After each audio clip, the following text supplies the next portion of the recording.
Hello trainers, Ganeto here, and today we're diving together into Open Great League with one of the safest teams that you can use out there. So Mountain up in front, while at the back both Sableye and Galarian Stunfisk are gonna raise up as a solid backline for this team. So we're looking at a pretty safe team. I think you can get a lot of elo out of this strategy, and as you can see here, I have horrible IVs for my Mountain. You can do much better for Sableye, so if you have even better IVs than I do over here, this team is gonna perform much better. And trust me when I say this, IVs really matter, especially for this team. So Gyarados here is gonna block once and completely farm down my Pokemon, and right after I'm gonna throw my Galarian Stunfisk into play. So with Stunfisk into play, I have a feeling that we're gonna lose the CMP, but I have to risk it, and unfortunately this risk will not benefit us at all, because this is a CMP on the Aqua Tail. We're gonna take all that damage on our Pokemon,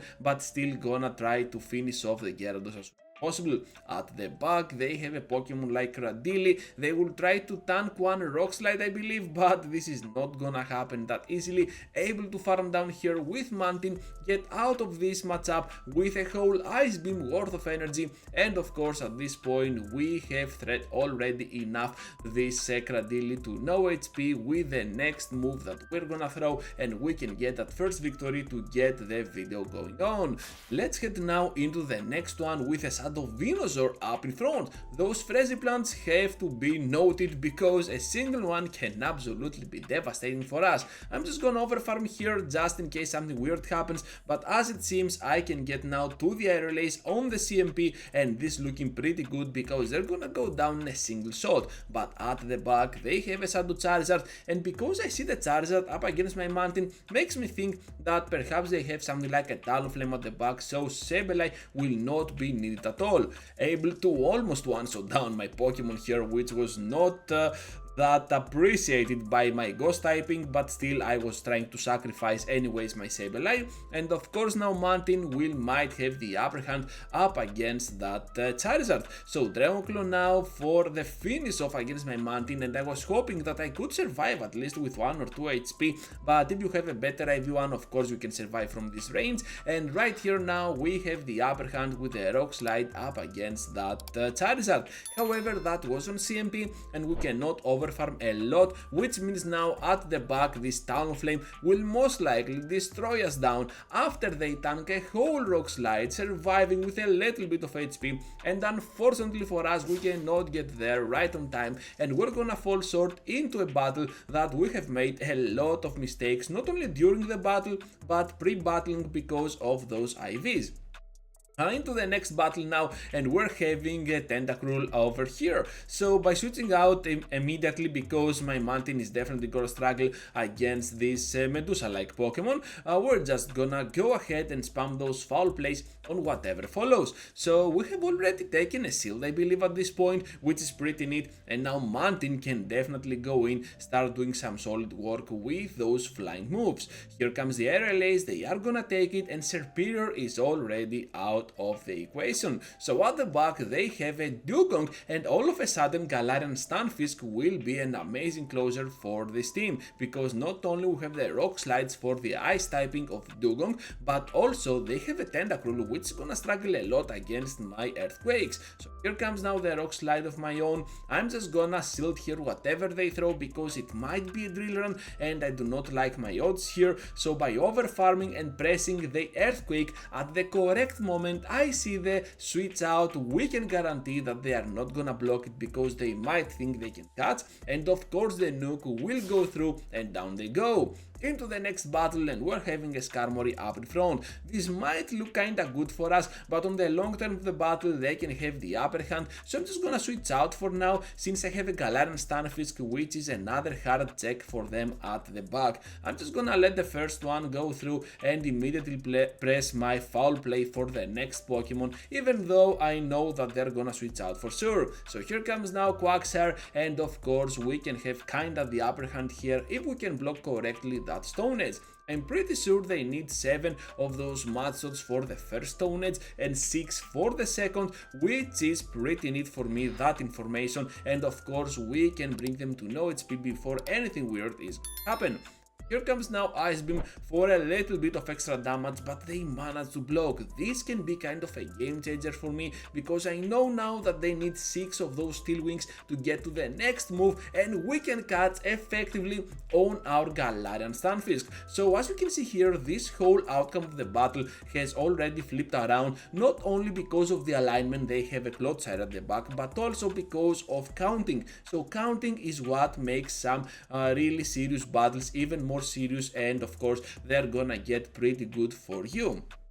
At this point we can survive with 1 HP the following Earthquake, which is pretty neat, and right after I'm pretty sure we can still destroy down the Clodsire. They have only a Sky Attack worth of energy, and still we can get them to no HP on the CMP with the Ice Beam. Once again, down goes Skarmory into a very close victory that we couldn't have won if we didn't count at all. So here comes now the next matchup, and they have a Steelix. At first I was thinking, okay, we can stay in, but then they have Thunderfang. Are you kidding me? Those low ranks are absolutely insane. So for these battles I normally hide my ranking here, but we are about 6 or 7 on the rank, so we're just gonna go all in here with our Sableye. So Sableye up against a Snarl version of Scrafty. That took me a while to realize as well, and as you can see here, the Aerial Ace will do more than enough to finish off this Pokemon, but they managed to block anyways. You know what, this is still gonna be kinda good for us, because we have now the shield advantage for the end game, and especially with our Galarian Stunfisk.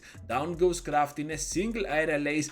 At the back they have Leafeon, and as it seems they carry the move Leaf Blade, because that was super early to throw. So here comes now my Rock Slide, and I have to be extremely careful for the switch. If they manage to catch one move on their Steelix, they might have the upper hand with a simple Earthquake, but to be fair, they're just gonna throw much earlier than that their Psychic Fangs, which makes me overfarm a little bit more, and of course guarantee the knockout with my Earthquake. So here comes now the move from the Leafeon. We have to block, especially after that Psychic Fangs bait that they did, but it did not work, but still the debuff was there, and of course we can finish off the job with Manting on the long term of this battle. Let's head now into the next one with the Diggersby up against us. You know what, we have to stay in. This is looking pretty good, even if they have something like a Hyper Beam, but I don't think so. Anyways, on the switch we are meeting up with a Carbink, which is pretty good for our Galarian Stunfisk, and that's why I think that you need to use a Pokemon like this for the meta. You can hold down all those flyers except the Gligar. You have a lot of action against Bastiodon and Carbink, and why not use this Pokemon even against fire types like Skeledirge, Alola Marowak, which are gonna be quite there for this season, or even something like a Talonflame and a Charizard. So yeah, overall we're looking at a pretty strong Pokemon for the meta, and I believe that Stunfisk is kinda underrated at the moment. So right now we're just gonna get hit by the Scorching Suns, but no debuff is applied, and we can still reach to the final Earthquake for even more damage on Pokemon. So Mantin now with that Aerial Ace, but they managed to catch on their Shadow Alola Ninetales. So let's see how this is gonna unfold, because my Sableye is definitely gonna be terrorized by this Pokemon, and all we have to do here is to grab those shields out of play so that we can somehow farm down with the Shadow Claws, but I'm not sure if that is gonna happen. But this is my only chance over here. Here comes now the second Aerial Ace. They are gonna block. I have the shield up. I am gonna use it on the Ninetales, and as it seems we can just barely be enough to farm down this Pokemon, have the foul play ready to go for the Diggersby, and we can get that final victory with that final Shadow Claw. Let's get it, trainers, and now let's move forward into the next one, because this is the final one as well, and we're facing another Venusaur. This time a non-Shadow, and those Aerial Aces will do a lot of work up against my opponent. They have to respect the damage, but also a simple Freziplan might be kinda problematic for me. Now at the back we're meeting up with a Stunfisk, but this time from Unova. We hate this Pokemon, but hopefully before we switch out we can still do a tremendous amount of damage. with a single Ice Beam. We also know that Venusaur has about a Frenzy Plant and a little bit extra energy for the end game, so we need to be extremely careful on that because Venusaur hits like a Venusaur, like a truck. So this Power Up Plant Pokemon is gonna emerge in a while, but first we need to get through the Greninja, and Greninja is an absolute menace for a lot of Pokemon, but not for Mantine. Here comes now Night Slash, we can press the RLAs, but they managed to catch on the CMP here on that Venusaur. We have to respect the damage now from the Frenzy Plant and still try to bring them to no HP with a single RLAs of our own. Now that their shields are out of play, I can still imagine my Stunfisk as a closer, so I'm just gonna shield the second move they're gonna throw and try to charge up to a double slide. At this point we are already there, so here comes the first one to finish off Venusaur and one more for the Greninja, but will this be enough, trainers? And guess what, yes it is, down they go, gonna grab the victory and end this video into a positive note for you. So thank you for watching and for staying till the end, trainers. Just be sure to leave a huge like before you go, subscribe to the channel if you already haven't, and over here I have 2 videos for you to check out. Feel free to check them out and I will see you all into the next one.